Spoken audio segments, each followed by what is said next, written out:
Your Excellencies, honored guests, thank you so much. Before we start, please, few housekeeping rules. Can those of you not using the mic kindly mute your mic because we have a lot of background noise? And may I kindly request that you put your phone in mute or vibrate, otherwise it can be disconcerting to the rest of the people. So thank you so much for joining us today. And before we get started, I just wanted to lay down a few ground rules. You will be receiving from Tony, our great, chief orchestrator in charge, who does all the AV work so well. Thank you, Tony. You will be receiving a message. You will have a beeper, and then if you exceed the time, it will be cut off. It is not the organizer's intention or myself as the moderator to cut off anyone, but we need to stick to time. We have so many people and we need to get through. So again, welcome all of you for this exciting program, which is COVID-19 after Lockdown Preparedness 2020, Day of the African Child. And I would like to, before reading a message from Her Excellency, Ms. Amina Mohammed, give a big shout out to Ada Okika, what shall I say, the ringleader of everything, who works so well to get all this done. Thank you, Ada. And we've been partners in crime for quite a few years in doing stuff. So without much ado, let's get started. And I'm just reading this message from Her Excellency, Ms. Amina Mohammed, the Deputy Secretary General of the United Nations, as follows. The message is being read as follows. As the world faces the unprecedented challenges posed by the COVID-19 pandemic during this decade of action in achieving the goals of the 2030 Agenda for Sustainable Development, it is important to recognize children and young people as positive change agents, the leaders of tomorrow. Education remains a key area of focus. Together, we must ensure that the African child is equipped with the necessary tools and knowledge to secure a healthy planet and a better world for all, leaving no one behind. Thank you so much, Your Excellency, Ms. Amina Mohammed, for everything you're doing and your dedication and commitment throughout the years. Thank you so much.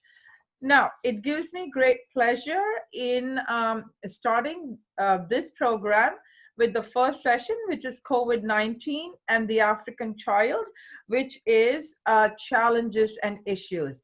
And now it is my distinct privilege and honor to call upon Her Excellency, Amira El Fadil, Commissioner of Social Affairs, African Union from Addis Ababa. Thank you so much, Your Excellency, for your time.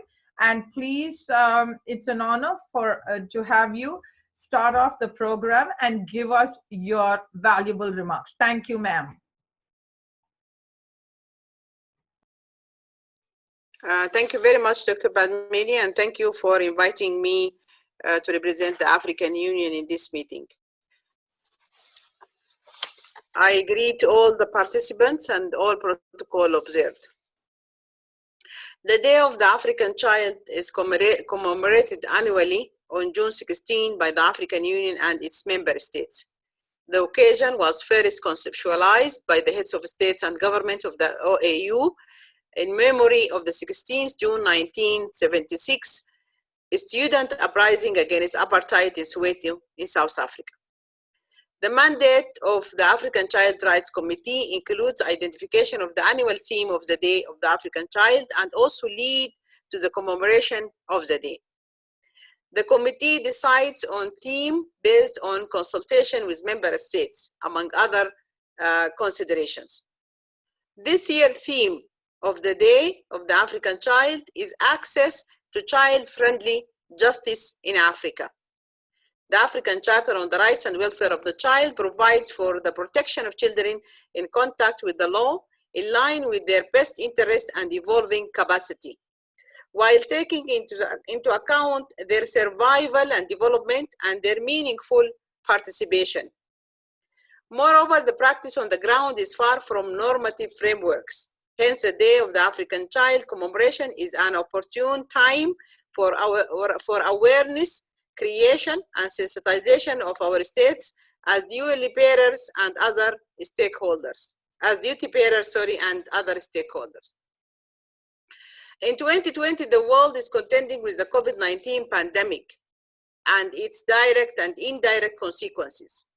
The African Union Social Affairs Department is highly concerned about the devastating impacts of the pandemic on the overall rights and welfare of the children in Africa. COVID-19 is not only a health crisis, but also a social, economic, and humanitarian crisis. Even though children are least affected by the direct health impact of the outbreak, they are the most affected by the indirect impacts. As vulnerable groups of society, they bear the brunt of economic and social disruptions brought by COVID-19 pandemic. The pandemic has disrupted the education of 1.6 billion school-going children globally and 253 million of primary and secondary school children in Africa. As a direct result of the pandemic, access to crucial health, nutrition, and protection services provided through school-based programs have been blocked. This has put into jeopardy the health and nutrition of many school children who rely on school meals and school-based health services across Africa. Millions of children in Africa are likely to face increasing threats to their safety and well-being, including sexual and gender-based violence, exploitation, and separation from families. Many girls might get married off, and levels of early pregnancies increase, both of which can trap girls into poverty, social exclusion, and chronic ill health. Recent reports indicate increased cases of female genital mutilation during the ongoing crisis. Around 1.2 billion people, or 1 in 6 of the world's population, are adolescents aged 10 to 19.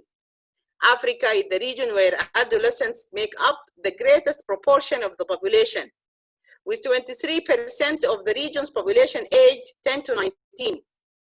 Promoting well-being during adolescence and taking steps to better protect young people from health risk are critical for the prevention of health problems in adulthood and for the country's future health and ability to develop and to thrive. Despite the progress in adolescent health, Africa still needs to tackle the issues that are hindering our adolescents from reaching their full potentials. We need to address child mortality, early marriage, early childbearing, access to education, violence, pandemics, HIV/AIDS, mental health issues, all harmful traditional practices like FGM, child marriage. We need to fight all these.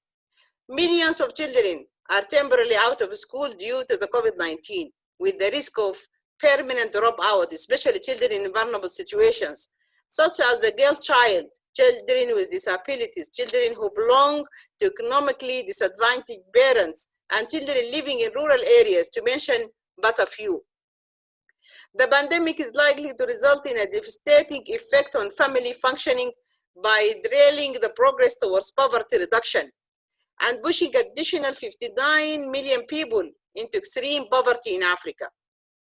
This will result in limited access to adequate nutritious food, healthcare, appropriate shelter, and other basic needs, which will then have an immediate and long-term consequences on the life, survival, and development of the children. The rapid spread of COVID-19 is overwhelming the fragile African health systems and disrupting routine child health services. This is likely to increase deaths from preventable and treatable diseases. We know that children make up 59% of Africa's refugees and asylum seekers, and 50% of the internally displaced population. COVID-19 pandemic is exacerbating these existing vulnerabilities by limiting access of these groups of children to health and alternative education systems. The African Union is taking commendable steps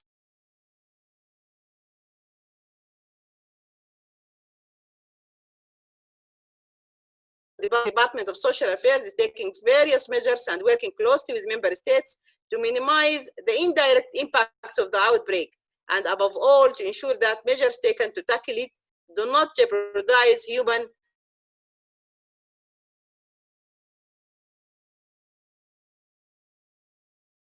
is one of the human rights organs of the AU, established to monitor the implementation of the African Charter on the Rights and Welfare of the Child, is responding to policy gaps in mitigating a crisis like COVID-19 in line with guiding notes to member states to ensure that every response plan is driven by the best interests of the child and the do not harm principles. In line with the African Charter, noting the Day of the African Child theme of the year, access to child-friendly justice system in Africa, the impact that COVID-19 may have on this should not be underestimated. The justice system, just like all other sectors of government, is highly affected by COVID-19, more so as places of detention, including children's remand and rehabilitation centers, pose a great risk of COVID-19 infection and transmission. In keeping with the theme of the year and in line with obligations provided under the Charter, member states of the African Union are expected to take necessary measures to ensure that children are protected from COVID-19 infections while accessing the justice system. Measures should include the release of children that are detained in various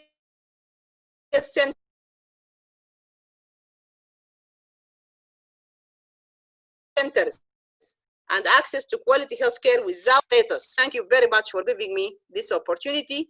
And I thank you again for commemorating with us the Africa Child Day. We were celebrating this early morning by convening different webinars and different conferences and meetings.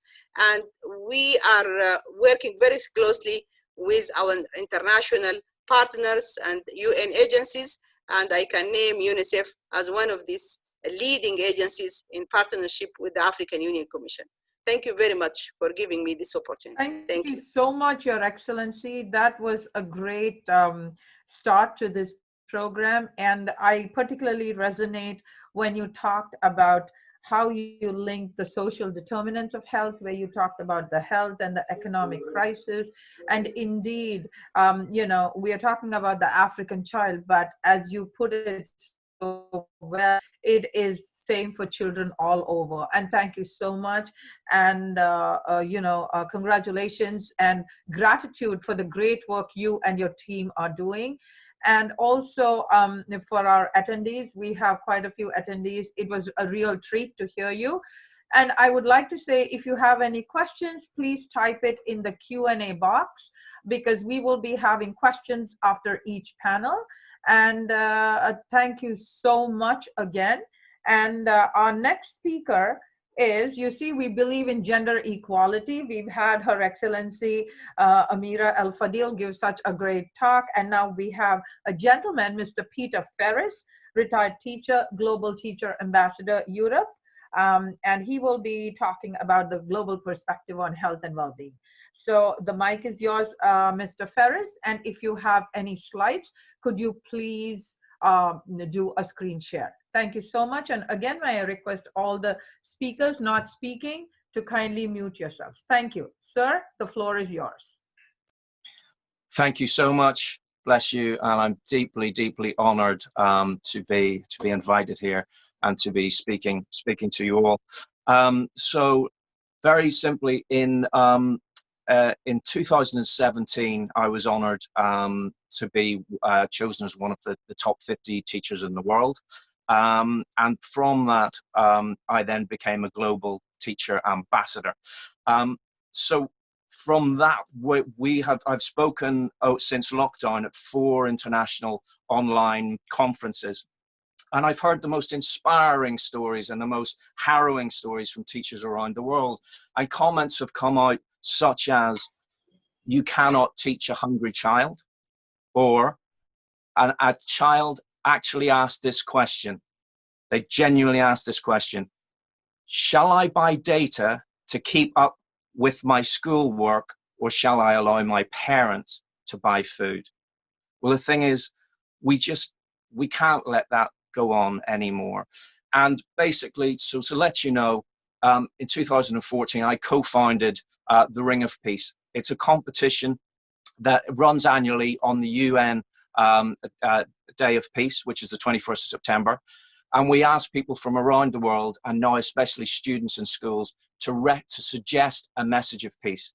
And we choose that, and the winning message of peace, everybody can then choose to actually be messengers. And the message is phoned person to person around the world. www.theringofpeace.org. You can see the videos of the amazing children and people passing the message on. And at the end of this, hopefully we'll have a video of some lovely young students from Africa passing a message of peace on. So I was asked by these teachers, they said, look, we love this competition, but can you do something now, please? Can you do something for what is happening? And so they said, we need help. They were all saying we need help. So we set up competitions, and so we've got competitions one a month now, every month through to December, through the incredible Princess Angelique Monet from the AFI World Peace Initiative. We're linked to film festivals now, and we've got 2 in the UK. We've got 1 with Princess Angelique at Cannes in France. We've got 2 in India, and we've got 1 in Russia.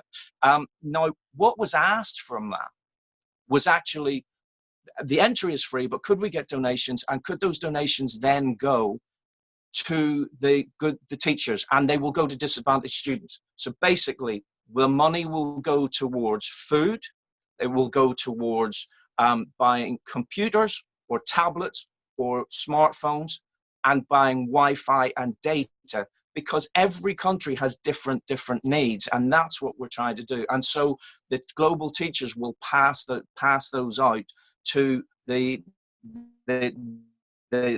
students which need the money. And those competitions are called the learned in lockdown competitions. So people can pass their stories, so 3-minute films or whatever, pass their stories of what they've learned of peace and of hope.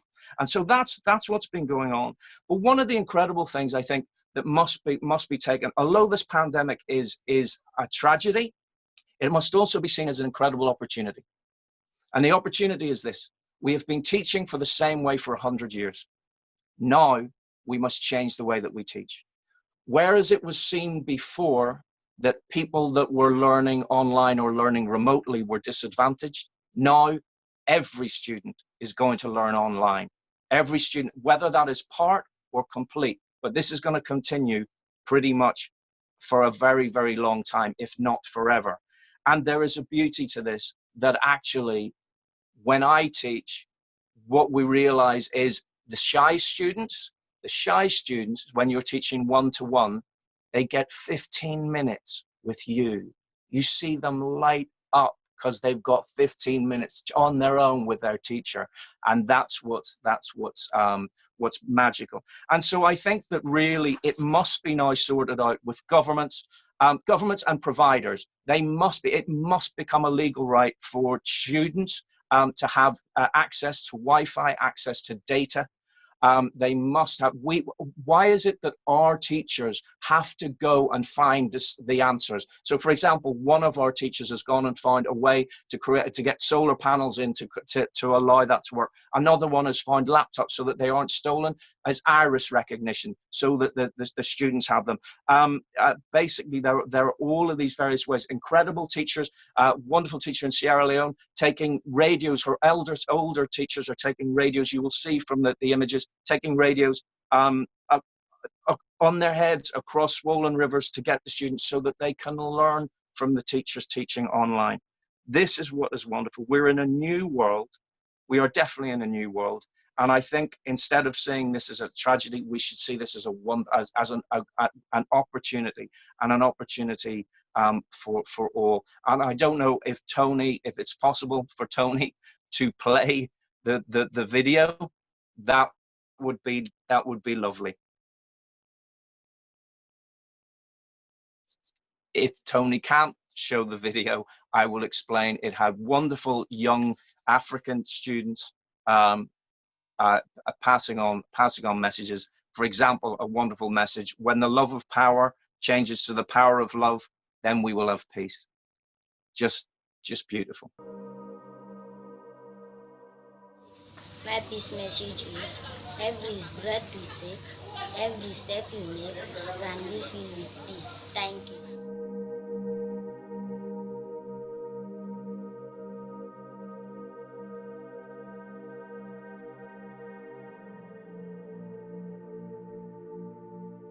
My peace message is peace comes from being able to contribute the best that we have and all that we have in our communities. When you find peace within yourself, you become the kind of person who can live at peace with others within the society. Thank you.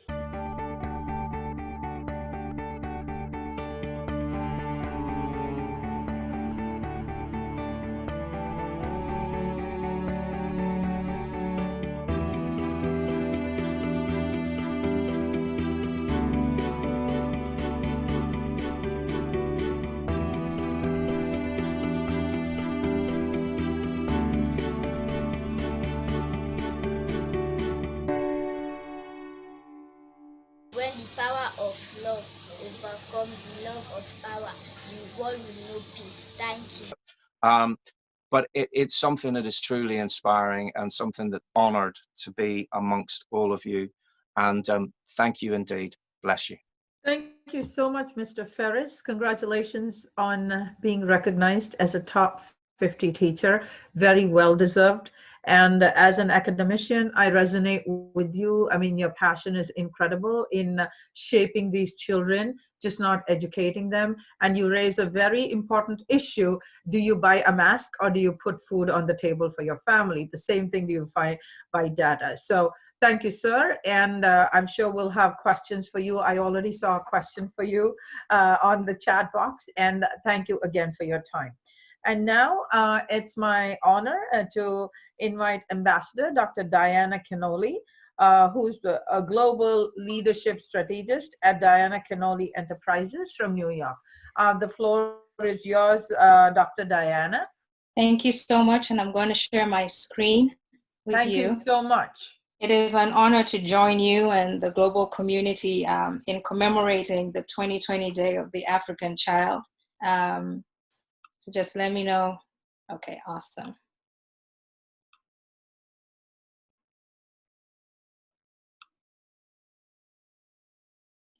Education empowers a community and a generation through learning models that are intentionally designed to help the individual enter into the experiment of learning.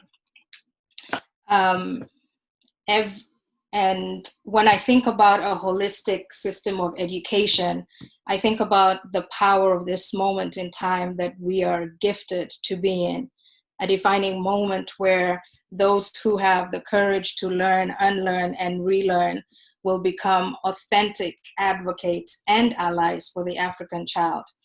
There are three things that every human being wants to know.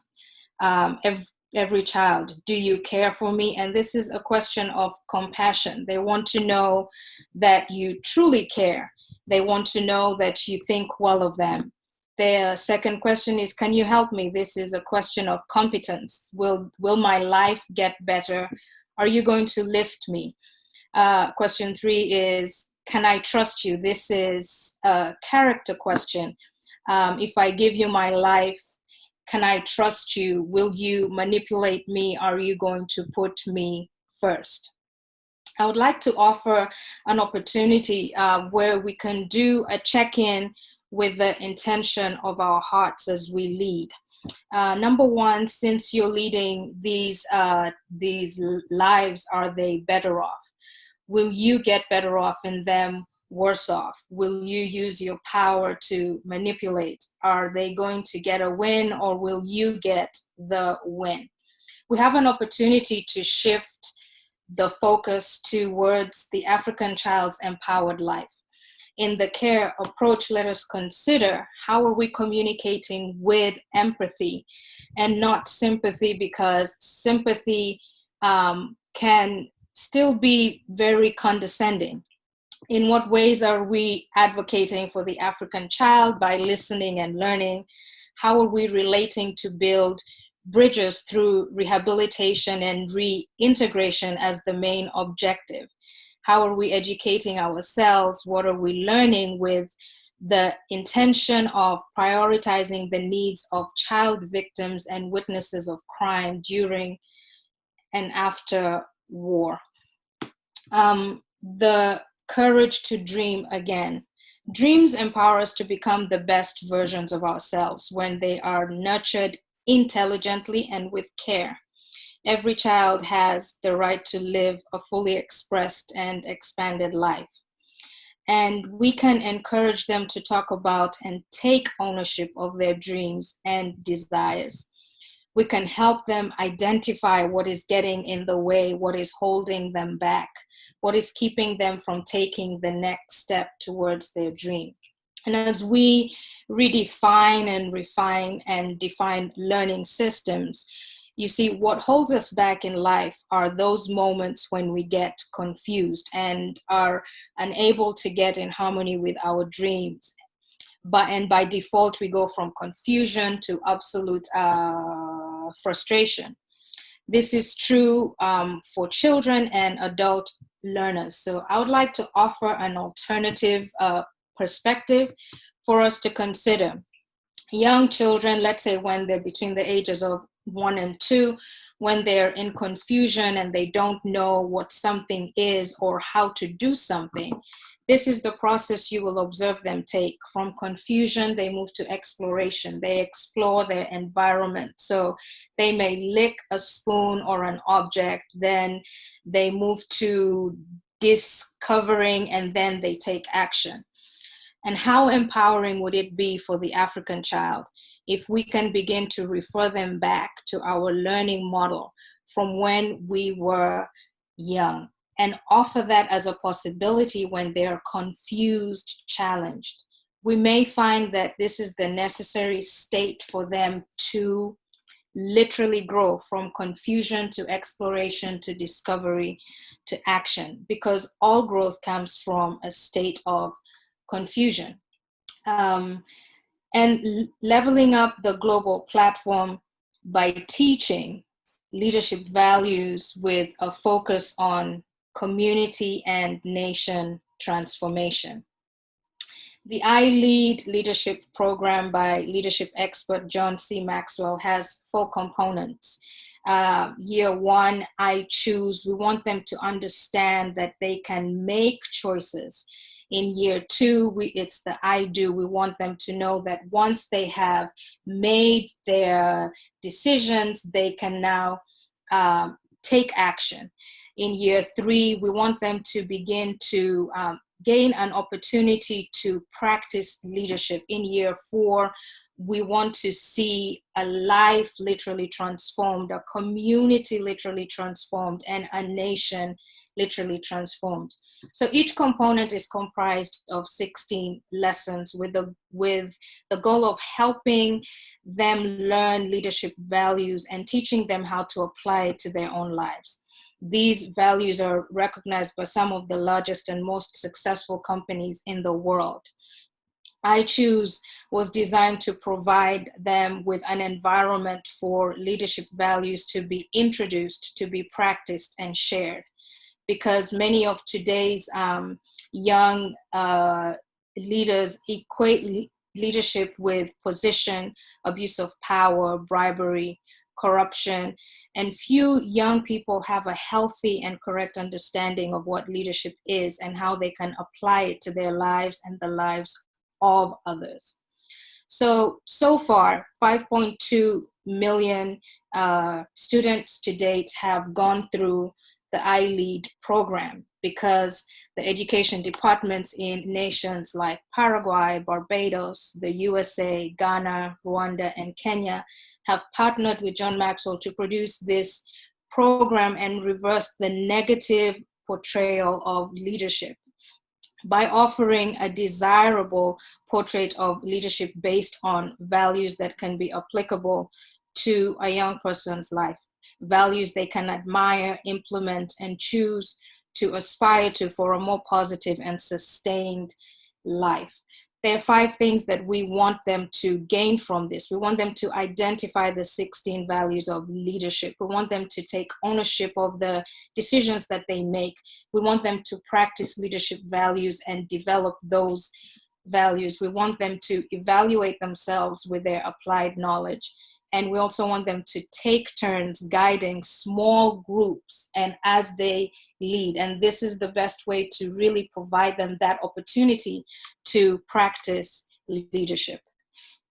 And if I can give you an example of what lesson 1 on making choices looks like, one of the greatest gifts you'll ever receive is the gift to make a decision about your life.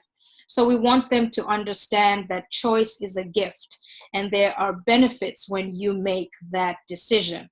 1, you have absolute liberty. You are in control. You have the ability to make your life better, and you have the possibility to reach your absolute potential, and you can change the direction of your life.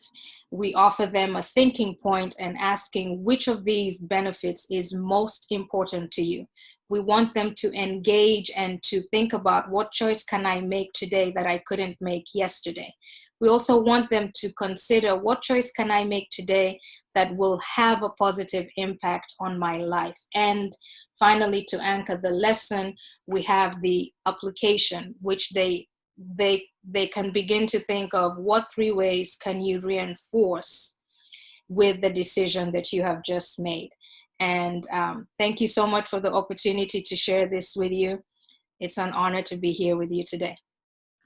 Thank you so much, Dr. Penelope, for covering the global perspective on education. And I really liked the last slide you had. It was like a SWOT analysis, because COVID, as the previous speaker, Mr. Ferris, said, and what you said, we can take this as an opportunity, and down the road we can be better prepared. So I see that coming from my medical and public health background as a strength. But thank you again, that was really nice. And I can see that there's so many questions on coming on. And thank you for the ease with which you made your presentation flow. So this would be great even for children, I would say even for tweens to see. Thank you so much again. And as we move on to our next speaker, this is Ambassador, Her Excellency Ambassador Penelope Beckles, the permanent representative of Trinidad and Tobago to the United Nations. And Ambassador Beckles was also the chair of the UN Women Executive Board. And I have had the pleasure, as has Ada, of working with her. And she's an amazing woman. And she's always, as everybody on the panel is, she's always very, encouraging to NGOs. And she just said that she was going for a UN Women meeting, but I'm just going to see if she's back. If not, I'll just do the slide change. We'll have the Q&A, and as soon as Her Excellency comes back, we'll have her in. So Tony, could you please check if you see Ambassador Beckles is on? And Your Excellency, if you're on, the floor is yours. I'll just wait for a few seconds. Otherwise, we'll just go to the Q&A so that we don't waste time. And thank you so much for allowing me to do this little change. Well, that's what this is all about. And while we wait for her, there are a lot of compliments to you, Your Excellency, Amira El-Fadil, Mr. Ferris, and also to you, Dr. Penelope. People are saying like it's great presentations, and that's the way to go. I will go on to Q&A. And before I do that, I would like to ask Your Excellency Amira El-Fadil, because you have been doing so much of work and you're right in the key there. What is your takeaway message? Because we have a lot of young people on the program too who have tuned in. What is your message, ma'am, for them to recognize 2020 as Day of the African Child and beyond 2020? Thank you so much. Thank you very much, Dr. Badmini. Um, we are celebrating and commemorating this Africa Child Day, and I mentioned the theme earlier that is friendly justice systems in Africa and the accessibility to the children of Africa to these justice systems. But we are commemorating amid COVID-19 pandemic crisis. And this shapes not only 2020, we are looking into the post-COVID-19 impact, because we are expecting that, and this is being reflected in the reports being done by our member states and also with our partners, that COVID-19 socioeconomic impact, it might last for a while, and that's the expectations, because it's affecting jobs in Africa, it's affecting the livelihoods of Africans. And what we need to remember today, while we are commemorating Africa Child Day, among this crisis, is that we have to observe the child rights among this crisis.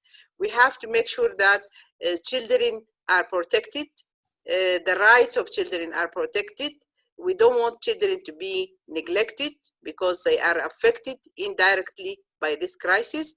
I want our member states, because African Union is an intergovernmental organization, we are calling upon governments to take measures. We're calling upon our governments to make sure that food security during this crisis is a priority. We are calling on our member states to put measures, to put social support measures for poor families, to introduce cash transfer programs, to make sure that children who depend on school feeding have innovative and alternative ways to access this food support that's coming from WFP or other partners, or from the government itself.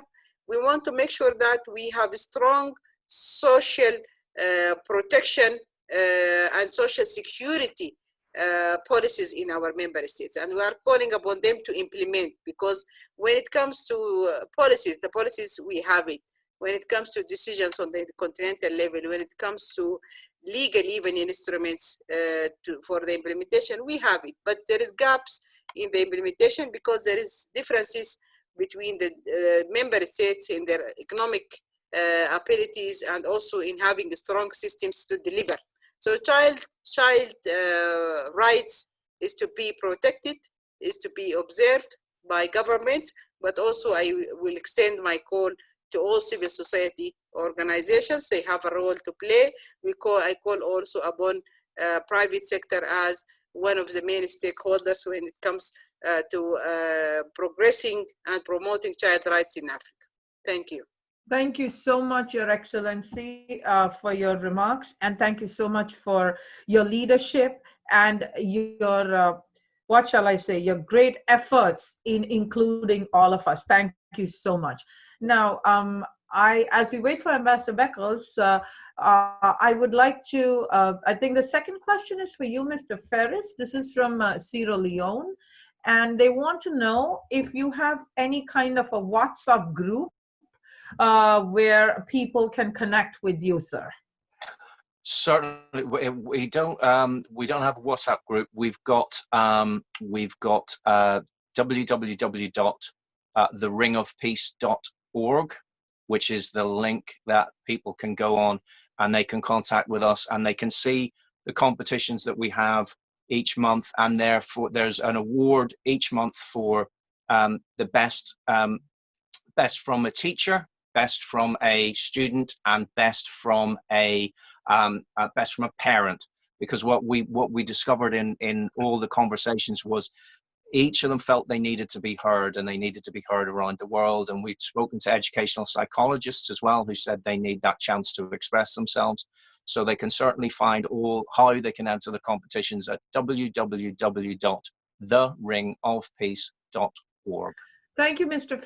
Ferris, may I kindly request you to type that in the chat box so that all the participants can have access to that, sir? That would be really Certainly will. great. Thank you again, and thank you again Thank for you. that. And the way you're making sure by having competitions, you're also pushing them to achieve more. Thank you so much. And now, the next question is to you, Dr. Canoli. It says, how can local diaspora leaders get more engaged to support global education in the U.S.? The best way that I can think of that is through the I lead. I think it comes to a time where we have to learn how to listen more. Learning is becoming so dynamic. The I lead is really a great way to get both the young and the adult learners to begin to work together. So as I mentioned, there are 16 lessons. And so we encourage small groups of between 8 to 10. And each week they will come together for 1 hour each, and they will go through one lesson. After the 16 weeks, they are going to, each of those are going to go out and have their own small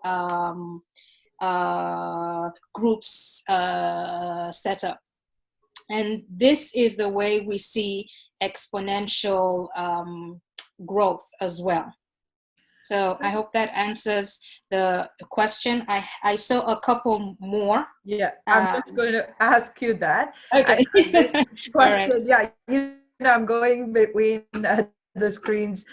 So the other Yeah. thing is that they would like to know, this is from one of our attendees who would like to know if Dr. Diana has a social media link.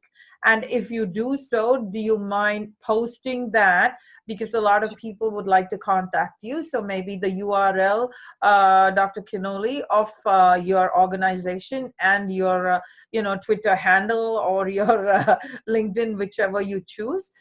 Thank you so much for that. And also, Mr. Ferris, thank you for posting your link online. And thank you, Dr. Canoli, for putting, I'm going to start following you Okay. on Twitter. So, and then the other question, which is here, I think this is to all the panelists. It says that is to the three of you, that is Her Excellency Amira El-Fadil, Mr. Ferris, and you, Dr. Canoli. It says, a lot has been presented today. My question is, where do we start with the African child? And what will you say the first priority is right now? Because we are facing an unprecedented crisis globally.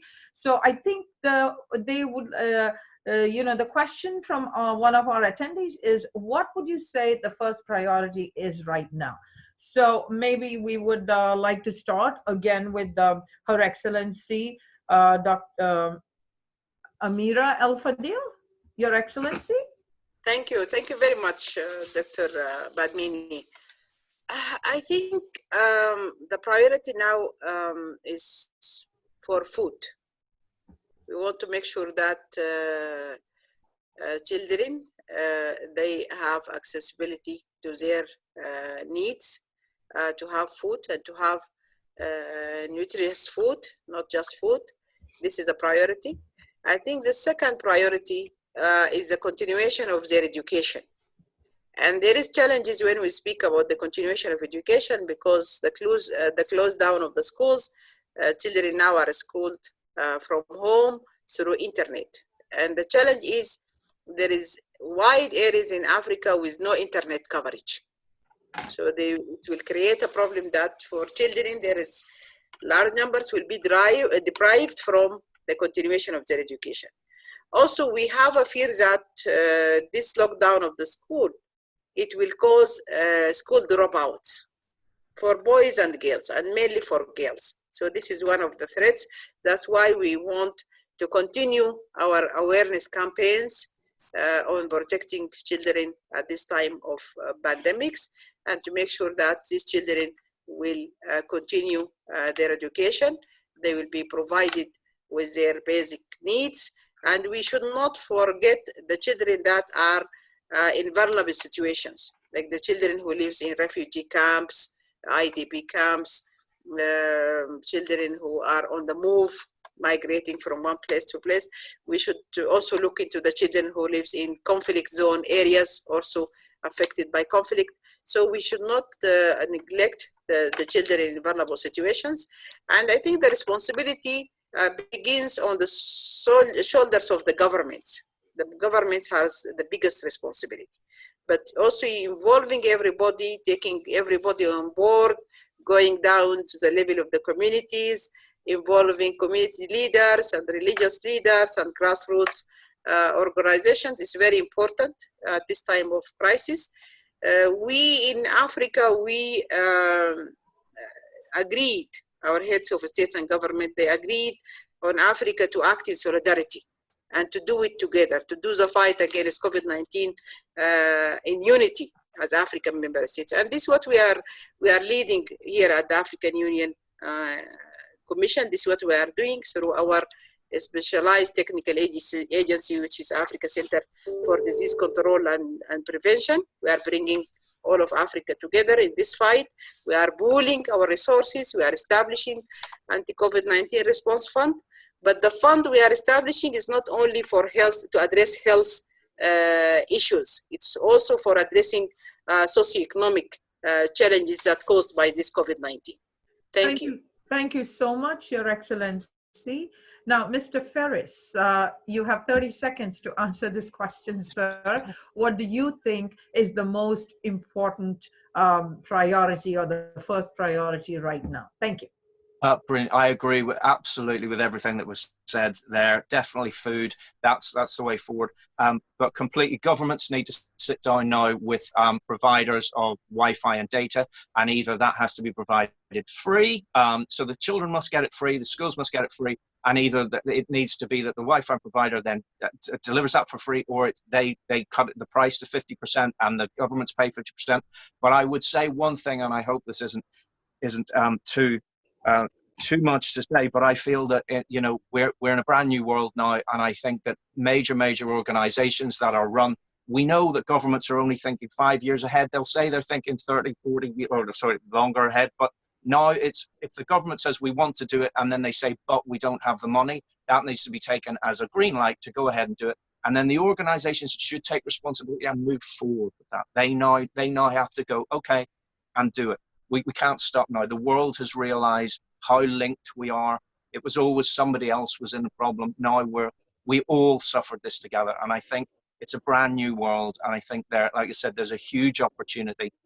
And the chance, absolutely, it must be that there is now internet and Wi-Fi. That must be brought to everywhere, to all the students. Thank you so much. Now, Dr. Kinoli, what, in your opinion, is the top priority, ma'am? So I agree with everything that Her Excellency Amira Fadil has said, and what Mr. Peter Ferris has also said. I agree with that. I believe that in whatever we do, we need to make sure that we are literally making the environment, and so that whatever is being learned can also be leveraged at the global platform. So let us not just think about just one part, because we are now all literally amazingly global, right? So let us begin to think into that, and let us begin to learn from one another. And we are seeing that, because from Paraguay to Barbados to Ghana, Rwanda, we are seeing that everyone has the same needs. And let us just learn to see each one, not by how they behave, because belief literally drives behavior. And we are not human doings, we are human beings. So let us look at what are some of the belief systems that these young lives have had to learn in whatever environment they have been in. So thank you. Thank you so much. And I just want to say that we have a lot of questions. And if we did not get to all the questions because we have a time limit, they will be answered, and all the people who signed up will get in the information. So the last question before we move on here, because I'm waiting for Ambassador Beckles, but what I'm going to do, we go to the next panel, and if she comes in, definitely she will be giving us her valued comments. So one last question, which I'm going to take, and may I request all of you to just give a short answer, is that if there is an orphan child, who makes the decision for this orphan child? And also, how can African mothers enlist the services to help their children? So this is like a speed round, so I'm just going to give you like 30 seconds to answer it because we need to move on. Thank you so much. So I'm going to start with you, Dr. Penelope. Do the reverse order because you're already on. Thank you, ma'am. Your time starts now. How can a child of an orphan, please repeat the question. I said the question was, how can an orphan child get access to education, food, and shelter? And also, how can mothers in Africa have access to the resources so that their children have education and food? I combined two questions in one. And I will just take a few seconds to the best of my ability. I think it begins with putting a demand on those in leadership to literally deliver and to have a healthy dose of care, compassion, empathy for those that they lead and for those that have put them into where they are. We have to begin to do that. We have to begin to say, we need this. You are in the right place to get this to us. And we also have to empower one another. When you see a need, act on it. When you see a need, act on it. Thank you. Thank you. Mr. Ferris, short and sweet. Thank you. Okay, very quickly, just to explain to you, so this is a bizarre jump, but in 9/11, I was on one of the planes that was flying over. We ended up being taken by Newfoundland. We were refugees for 3 days. The town of Gambo in Newfoundland came out and looked after us. We had nothing. We had nothing at all. And what I discovered from that was that human beings are good. I've had rounds of applause in America for standing up and saying people are good, and a standing ovation. I'm thinking, why is that said so little? I think that naturally for orphan child or mother, do the right thing. It's as simple as that. It has to be done. They have to be looked after. And don't turn away, as I said before. Don't blame the government when they say, oh, you say we asked and the government says we don't have the money to do it. Then you do it. If everybody stands up and is kind, somebody said once, you don't need the 10 commandments, you need 2 words: be kind. That's it. Be kind, be loving, and look after people. And if everybody does something, as was said before, we can change the world tomorrow. Thank you so much for talking about the ripple effect so well.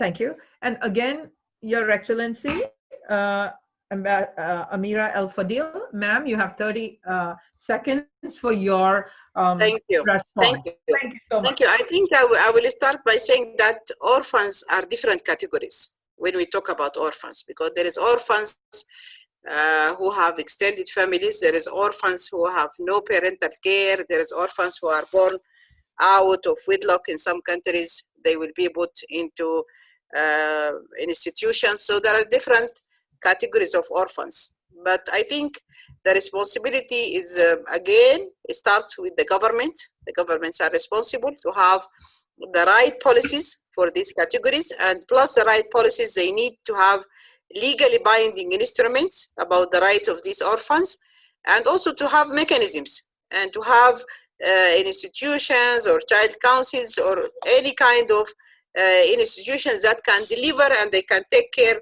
of these orphans.